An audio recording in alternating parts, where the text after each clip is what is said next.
Bismillahirrahmanirrahim. Assalamualaikum warahmatullahi wabarakatuh. Hai adik-adik, bagaimana kabar kalian? Semoga kita semua senantiasa dalam lindungan Allah Subhanahu wa taala dan selalu dalam keadaan sehat walafiat. Amin amin ya rabbal alamin. Baik, pada pertemuan kali ini kita akan mempelajari tentang struktur dan fungsi jaringan penyusun tumbuhan dengan saya Intan Aulia Kusuma, mahasiswa Tatik Biologi dengan NIM 1220818313103. Oke. Sebelum masuk ke pembelajaran kita, di sini saya akan menjelaskan tujuan pembelajaran kita pada pertemuan kali ini dengan format ABCD. Yang pertama yaitu siswa dapat mendeskripsikan struktur jaringan yang menyusun akar, batang, dan daun pada tumbuhan dengan tepat melalui diskusi tanya jawab. Yang kedua yaitu siswa dapat menjelaskan fungsi jaringan-jaringan yang menyusun akar, batang, dan daun pada tumbuhan dengan tepat melalui diskusi tanya jawab. Yang ketiga yaitu siswa dapat menjelaskan hubungan antara struktur dan fungsi jaringan di akar, batang, dan daun dengan tepat melalui diskusi tanya jawab. Yang keempat yaitu siswa dapat membandingkan struktur jaringan yang menyusun akar, batang, dan daun dengan benar setelah berakhirnya kegiatan pembelajaran.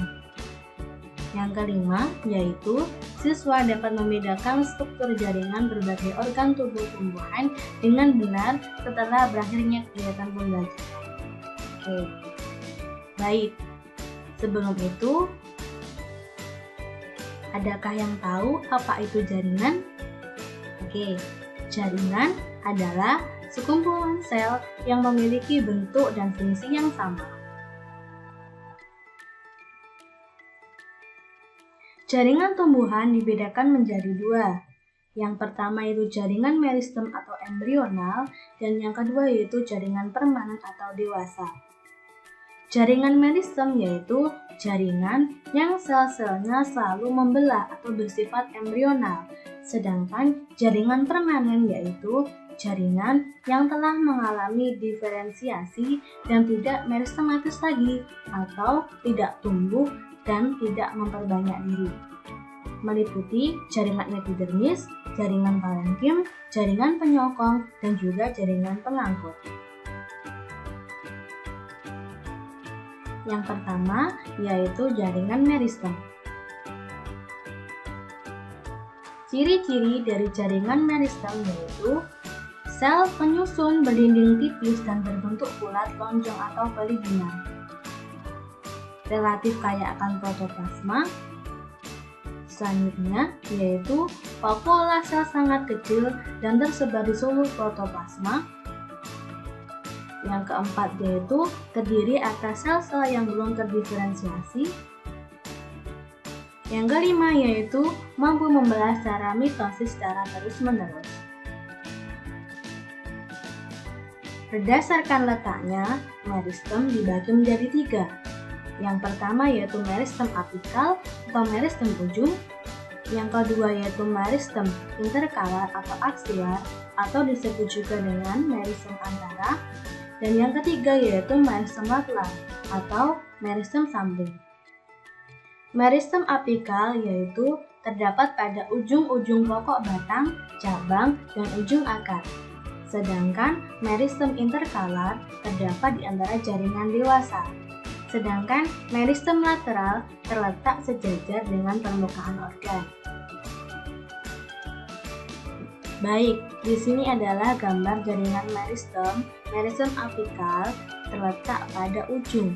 Contohnya terletak pada ujung daun dan juga ujung akar. Di sini meristem interkalar terletak di tengah atau di antara jaringan dewasa. Contohnya terletak pada pangkal ruas batang. Dan ini adalah meristem lateral yang terletak pada permukaan sejajar dengan permukaan organ. Contohnya terletak pada kambium gabus dan juga kambium pembuluh.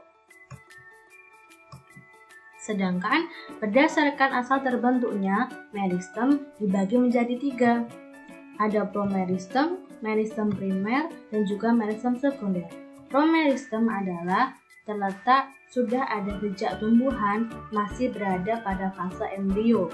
Sedangkan meristem primer berasal dari jaringan embrional yang membelah secara mitosis dan menghasilkan pertumbuhan primer pada tumbuhan. Sedangkan meristem sekunder berasal dari jaringan dewasa yang selnya telah berkembang lebih lanjut dan menghasilkan pertumbuhan sekunder pada tumbuhan. Baik, yang pertama ini adalah gambar promeristem yang sudah ada pada embrio tumbuhan.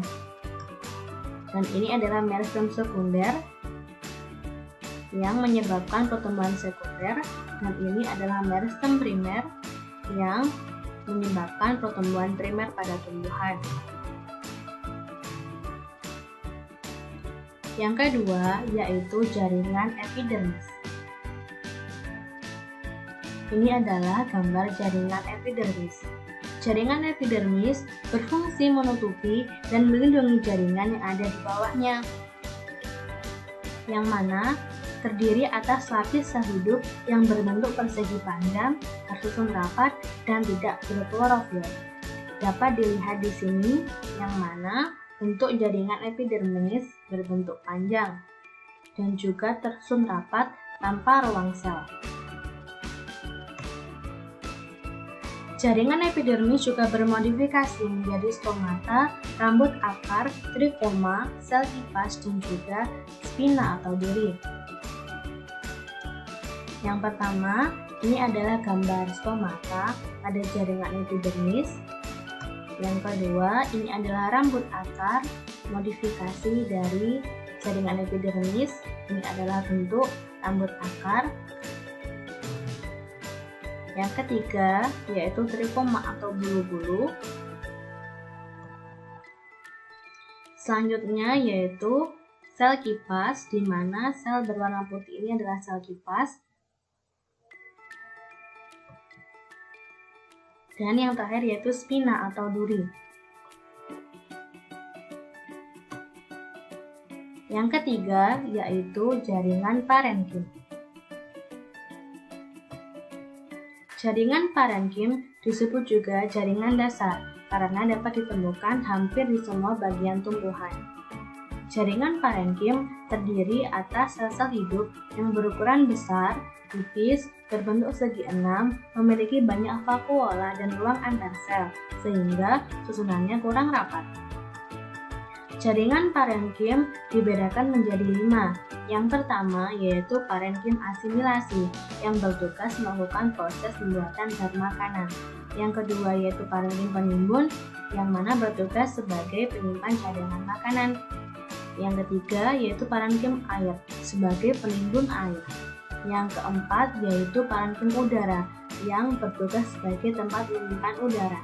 Dan yang terakhir yaitu parenkim pengangkut yang berfungsi sebagai alat pengangkut. Nah, ini adalah gambar jaringan parenkim yang mana dapat kita lihat sel-selnya berukuran besar dan berbentuk segi enam. Terdapat ruang antar sel karena jaringannya tersusun tidak rapat. Yang keempat yaitu jaringan penguat atau penyokong.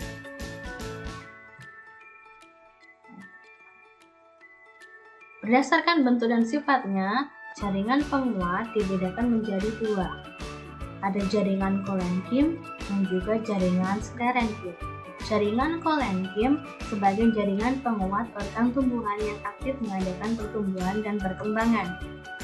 Terdiri dari sel-sel hidup yang memanjang dengan dinding yang penebalnya tidak teratur, mempunyai dinding primer yang lunak, lentur, dan tidak berlignin. Jaringan kolenkim terdapat pada batang, daun, bunga, dan juga buah. Sedangkan jaringan sklerenkim sebagai jaringan penguat dengan dinding sekunder yang tebal dan mengandung lignin. Terdiri atas serabut sklerenkim atau serat sklerenkim dan sklerait atau sel batu. Jaringan serankim terdapat pada organ tumbuhan yang tidak lagi mengadakan pertumbuhan dan perkembangan.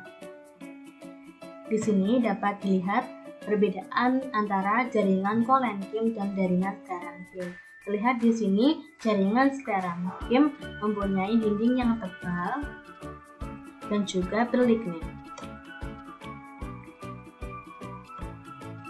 Yang kelima yaitu jaringan pengangkut. Jaringan pengangkut dibagi menjadi dua. Yang pertama yaitu floem, yang kedua yaitu xilem.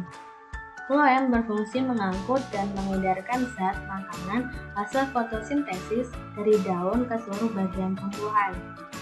Floem terdiri atas unsur tipis, sel pemiring, sel albumin, dan parenkim buah. Sedangkan xilem berfungsi mengangkut air dan zat hara dari akar ke daun dan terdiri dari unsur trakeal, serat xilem, dan parenkim xilem. Nah, dapat dilihat di sini jaringan penguat pada tumbuhan dikotil, yang mana pada bagian dalam merupakan xilem, pada bagian luarnya yaitu flor. Baik, terima kasih. Selamat belajar adik-adik. Jika ada yang ingin ditanyakan, silakan bertanya dalam diskusi tanya jawab. Wassalamualaikum warahmatullahi wabarakatuh.